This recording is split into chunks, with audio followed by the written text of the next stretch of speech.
इन्होंने prostitution, extortion और drug dealing में भी अपना हाथ मजबूत कर लिया। इसमें 18 प्रिंसिपल्स थे जिसको हर किसी को फॉलो करना था। कोई भी इंसान पुलिस, कोर्ट या किसी भी तरह के गवर्नमेंट ऑफिशियल के साथ काम नहीं कर सकता। लॉयल्टी सिर्फ ब्रदरहुड के लिए होनी चाहिए। अगर कोई किसी से धोखा करता तो उसकी सजा सिर्फ और सिर्फ मौत। ये क्रिमिनल्स अपनी बॉडी पे स्पेशल टाइप का टैटू बनवाते थे जो ये दर्शाता था कि उन्होंने किस टाइप का क्राइम किया है, कितने टाइम उन्होंने जेल में बिताया है और उनकी रैंक क्या है। रशियन ऑर्गेनाइज्ड क्राइम ग्रुप्स आज की डेट में 600 से ज्यादा लोकेशंस पर एक्टिव हैं। इनकी ऑर्गेनाइजेशन में लगभग 9000 मेंबर्स हैं जो Europe, America, Asia, Middle East, Africa हर जगह फैले हुए हैं। मई 1995 चेक रिपब्लिक के कैपिटल प्राग में एक लग्जूरियस रेस्टोरेंट ऊ होलोबू में ग्रैंड पार्टी हो रही थी 200 लोगों। इस पार्टी में एस्कॉर्ट, शैंपेन बॉटल्स और रशियन माफिया के मोस्ट पावरफुल लीडर्स हैं। ये एक बर्थडे पार्टी थी, पर इस पार्टी का असली मकसद बर्थडे को सेलिब्रेट करना नहीं। चेक पुलिस को एक टिप मिली थी कि इस पार्टी में $5 मिलियन की डिस्प्यूटेड पेमेंट के लिए एक मर्डर होने वाला था, एक रशियन माफिया के बहुत बड़े डॉन का। पुलिस ने इस पार्टी में रेड मारी और जितने भी अंदर लोग थे उन सबको बाहर निकाला, लेकिन पुलिस को वो रशियन डॉन नहीं मिला। जिस आदमी को मारने के लिए ये सारा सेटअप किया गया था, सेमियोन मोगेलोविच। वो पार्टी में दरअसल कभी आया ही नहीं था और ऐसा माना जाता है कि चेक पुलिस के एक सीनियर फिगर ने, जो रशियन माफिया के साथ काम करता था, उन्होंने पहले ही खबर पहुंचा दी थी रशियन डॉन को। वही सेमियोन मोगेलोविच जिसे FBI दुनिया का सबसे खतरनाक गैंगस्टर बुलाती थी। और इस इंसिडेंट के बाद चेक रिपब्लिक की गवर्नमेंट ने उन्हें 10 साल के लिए देश में बैन कर दिया था। हंगरी तक में उनकी एंट्री बैन हो चुकी थी और ब्रिटेन ने उनको one of the most dangerous man in the world घोषित कर दिया था। लेकिन ये मोगेलोविच है कौन? मोगेलोविच का जन्म अभी के यूक्रेन के कीव शहर में हुआ था। 1968 में इन्होंने यूक्रेन की one of the most famous University of Lviv में इकोनॉमिक्स की डिग्री ली थी। इसके बाद इन्होंने अपनी इकोनॉमिक्स की नॉलेज को क्राइम करने के लिए इस्तेमाल करना शुरू कर दिया था।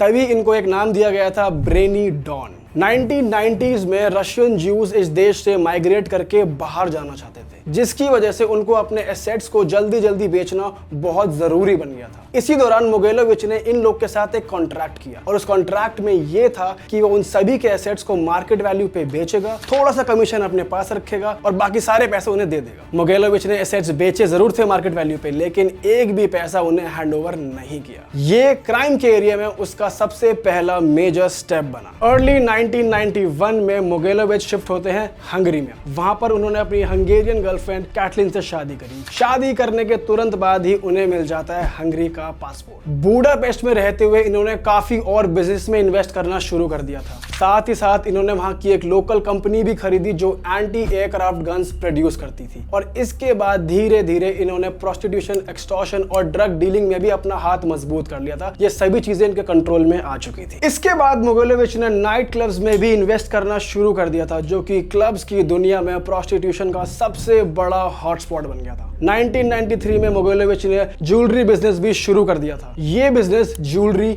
आर्ट और एंटीक के लिए एक फ्रंट था। कहने का मतलब है जो रशिया के बड़े बड़े म्यूजियम्स में और चर्च में एंटीक पीसेस हुआ करते थे, वो वहां से चोरी कर यहाँ लाकर बेचे जाते थे। 1994 में इनके ग्रुप ने इनकॉम बैंक पर कंट्रोल हासिल कर लिया था, जो कि रशिया का one of the largest private banks में से एक था, जिसके बाद इनको वर्ल्ड फाइनेंशियल सिस्टम में डायरेक्ट एक्सेस मिल गया था। इसके बाद मोगेलोविच ने stock market fraud, money laundering, arms trafficking, contract killing और ड्रग स्मगलिंग में कदम रखा। इसके बाद उसने YBM मैग्नेक्स नाम से एक कंपनी बनाई जो कनेडियन स्टॉक एक्सचेंज पे लिस्टेड थी। ये तो एक फ्रंट कंपनी थी जिसके थ्रू वो मनी लॉन्ड्रिंग का काम किया करता था। 1998 में FBI ने इसे एक्सपोज किया, लेकिन तब तक वो इन्वेस्टर्स के साथ $150 मिलियन का फ्रॉड कर चुका था। तभी 2003 में FBI ने इसको मोस्ट वांटेड लिस्ट में डाला। आज की डेट में मोगेलोविच की नेटवर्थ $10 बिलियन है और आज भी FBI की वो मोस्ट वांटेड लिस्ट में मौजूद है। लेकिन मोगेलोविच अभी भी आज की डेट में भी रशिया में रहता है, जहां उसे पूरी प्रोटेक्शन मिली हुई है। यूएसए ने भी उसकी गिरफ्तारी पर $5 मिलियन का रिवॉर्ड रखा हुआ है। इस रशियन माफिया को यूरोपियन यूनियन और यूएस की agency boss of all bosses बताती है, जिसकी रीच ग्लोबल है और जिसकी पावर भी बहुत ज्यादा है। और आज भी बताया जाता है कि इस माफिया के कनेक्शंस बड़े बड़े पॉलिटिशियन से हैं।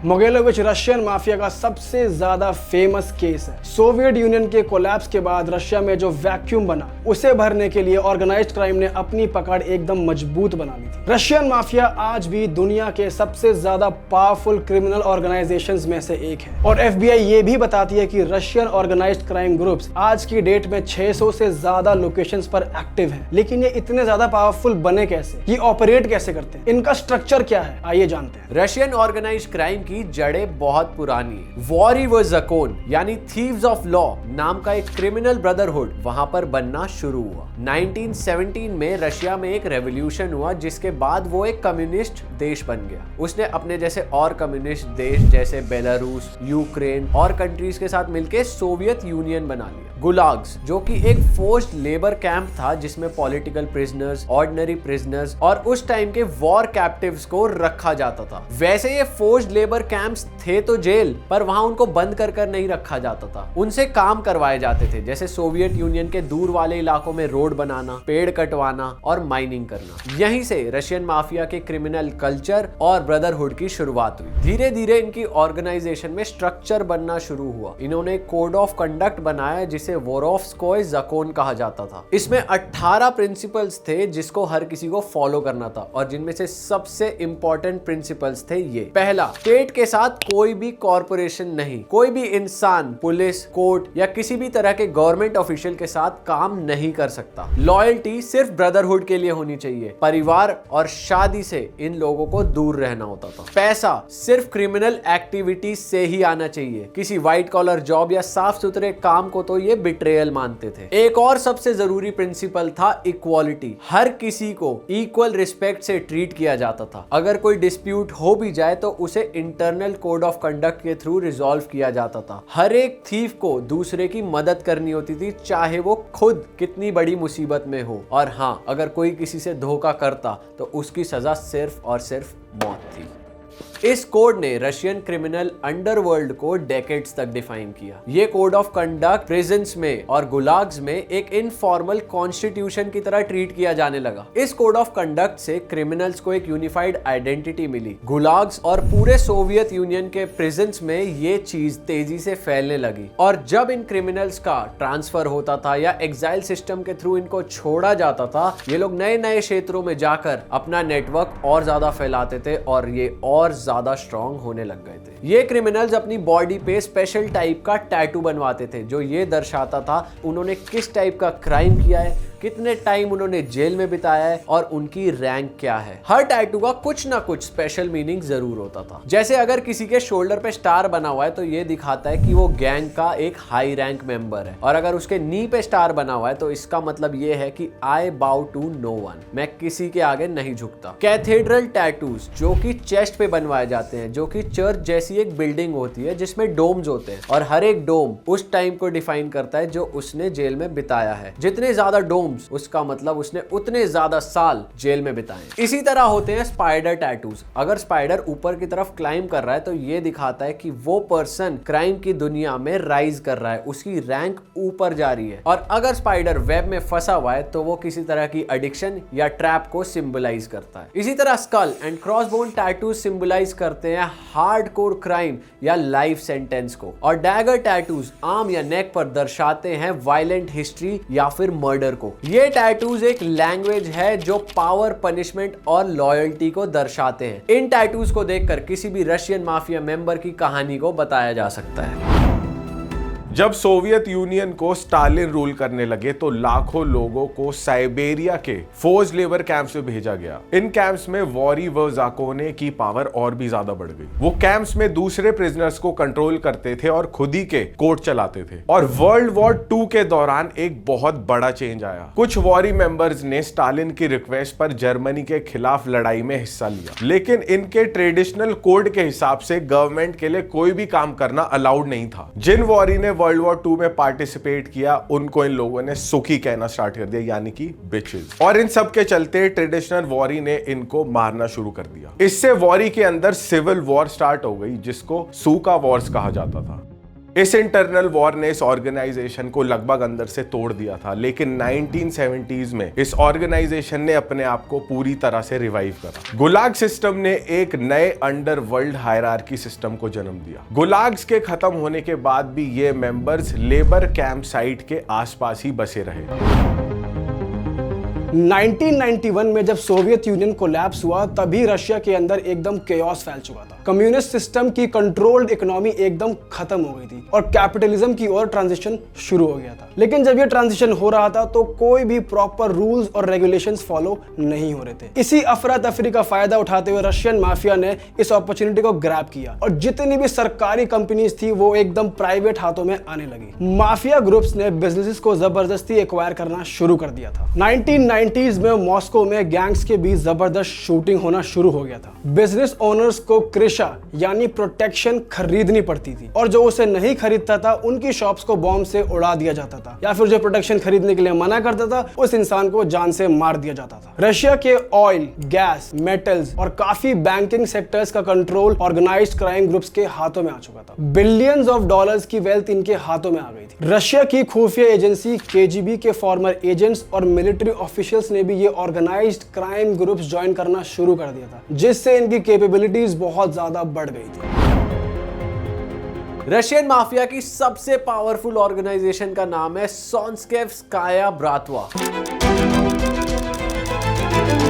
1980s में मॉस्को के सांस्केवो डिस्ट्रिक्ट में सर्गे मिखालोव ने इसकी शुरुआत की थी, जो पहले एक वेटर थे लेकिन उन्हें जेल हो चुकी थी। इनकी ऑर्गेनाइजेशन में लगभग 9000 मेंबर्स हैं, जो Europe, America, Asia, Middle East, Africa हर जगह फैले हुए हैं। फॉर्च्यून मैगजीन और गिनीज वर्ल्ड रिकॉर्ड्स के हिसाब से इनका एनुअल रेवेन्यू $8.5 बिलियन है, जो कि कई कंट्रीज की जीडीपी से भी ज्यादा है। रशियन माफिया के ऑपरेशंस बहुत ही सोफिस्टिकेटेड है। ये ट्रेडिशनल क्राइम्स जैसे prostitution, drug trafficking, human trafficking, arms smuggling ऐसे कई काम करते हैं। साथ ही साथ ये मनी लॉन्ड्रिंग भी बहुत बड़े स्केल पर करते हैं, यानी ब्लैक के पैसे को, कैश को ये लेजिटिमेट बिजनेस के जरिए क्लीन करते हैं। Luxury goods, real estate, casinos और आर्ट गैलरीज के थ्रू बड़े बड़े अमाउंट के डर्टी मनी को वाइट किया जाता है। इसके अलावा ईस्टर्न यूरोप की कई सारी फीमेल्स को प्रोस्टिट्यूशन के लिए फोर्स किया जाता है। यूएन के मुताबिक रशियन ऑर्गेनाइज्ड क्राइम ग्रुप्स जो हैं वो प्रोस्टिट्यूशन के एक मेजर सोर्स हैं। साथ ही इलीगल वेपन्स की स्मगलिंग में भी Russian crime groups heavily involved है। सोवियत एरा के जो वेपन्स है उनको अफ्रीका और ईस्ट यूरोप की कंट्रीज में आज भी बेचा जाता है। एफबीआई रिपोर्ट्स के मुताबिक Mogilevich weapons trafficking, contract murders, extortion, drug trafficking और prostitution on an international scale में इन्वॉल्व्ड है। रशियन माफिया में एक बहुत ही स्ट्रिक्ट हायरार्की होती है। इनमें सबसे ऊपर होता है पखान यानी बॉस, जो कि अपने ब्रिगेडियर्स के थ्रू क्रिमिनल सेल्स को मॉनिटर करता है। इन ब्रिगेडियर्स की लॉयल्टी को चेक करने के लिए पखान के पास स्पाइज होते हैं, जो हमेशा ब्रिगेडियर्स पे नजर रखते हैं। नीचे स्तर पर drug trafficking, prostitution, political influence और एनफोर्समेंट जैसी अलग अलग सेल होती है, जिनको ये ब्रिगेडियर्स मॉनिटर करते हैं। और जो स्ट्रीट लेवल क्रिमिनल्स होते हैं उन्हें तो अपने बॉस की आइडेंटिटी तक भी पता नहीं होती। मॉडर्न रशिया माफिया में वॉरी व ज़कोन के कुछ ट्रेडिशनल रूल्स को थोड़ा रिलैक्स कर दिया गया है, लेकिन हाँ, सीक्रेसी और लॉयल्टी आज भी इनके मेन प्रिंसिपल्स हैं, जिसके बिट्रेयल की सजा सिर्फ और सिर्फ मौत है।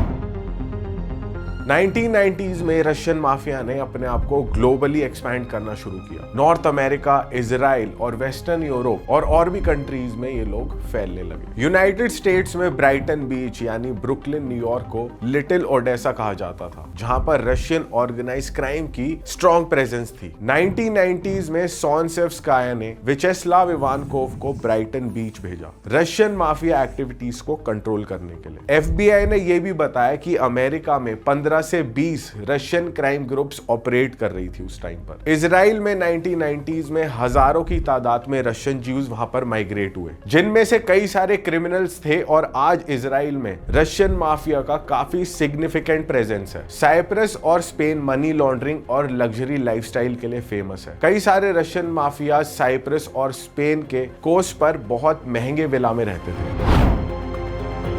एक और बहुत ज्यादा कंट्रोवर्शियल टॉपिक है रशियन माफिया और रशियन गवर्नमेंट के बीच का रिलेशनशिप। काफी एक्सपर्ट्स का यह भी मानना है कि पुतिन के रशिया के ऑर्गेनाइज्ड क्राइम और स्टेट पावर के बीच की लाइन ब्लर हो गई है। कुछ लोगों का तो यह भी मानना है कि मुगेलोविच और पुतिन के 1990s से गुड रिलेशनशिप मेंटेन्ड है। काफी फॉर्मर केजीबी ऑफिसर्स अब बिजनेस टाइकून्स बन गए हैं। काफी बिजनेस लीडर्स जिनके बहुत ज्यादा पॉलिटिकल इन्फ्लुएंस है, उनका एलिज्ड क्रिमिनल टाइज है। क्रिटिक्स का यह भी कहना है कि रशिया अब एक माफिया स्टेट बन गया है, जहां पे ऑर्गेनाइज्ड क्राइम ग्रुप्स का पॉलिटिकल पावर के साथ काम करना बहुत आम बात बन गई है। आज का रशियन माफिया 1990s के वायलेंट गैंगस्टर्स से बहुत ज्यादा अलग है। अब वो ज्यादा सोफिस्टिकेटेड, बिजनेस ओरिएंटेड और लेस विजिबल है। व्हाइट कॉलर क्राइम्स जैसे कि crypto currency fraud, cyber attacks में इनकी इन्वॉल्वमेंट बहुत ज्यादा बढ़ गई है। इंटरपोल और FBI कंटिन्यूअसली रशिया के ऑर्गेनाइज्ड क्राइम ग्रुप्स को ट्रैक कर रहा है, लेकिन रशिया के ये ऑर्गेनाइज्ड क्राइम ग्रुप के माफिया बॉसेस को पकड़ना बहुत मुश्किल है, क्योंकि रशिया इन माफिया बॉसेस को एक्स्ट्राडाइट नहीं करता, मतलब दूसरे देशों को नहीं सौंपता। मुगेलोविच इंटरनेशनल वांटेड लिस्ट में होने के बावजूद भी मॉस्को में अब बहुत आराम से खुला घूमता है। रशियन माफिया की कहानी हमें यह बताती है कि कैसे पॉलिटिकल इंस्टेबिलिटी और weak governance organised crime groups को फ्लरिश करने का मौका देती है, और जब ऐसे ग्रुप्स बहुत ज्यादा पावरफुल हो जाते हैं तो इनको मिटाना एकदम इम्पॉसिबल हो जाता है। तो चलिए इस वीडियो को यहीं पे खत्म करते हैं। अगर आपको ऐसी वीडियोस देखने में मजा आ रहा है तो हमारे चैनल को सब्सक्राइब कर दीजिए, इस वीडियो को लाइक जरूर करना और अपना फीडबैक कमेंट सेक्शन में जरूर देना। हम आपसे मिलेंगे एक नए टॉपिक के साथ नए वीडियो में। Till then bye bye, see you, take care, अपना ख्याल रखो,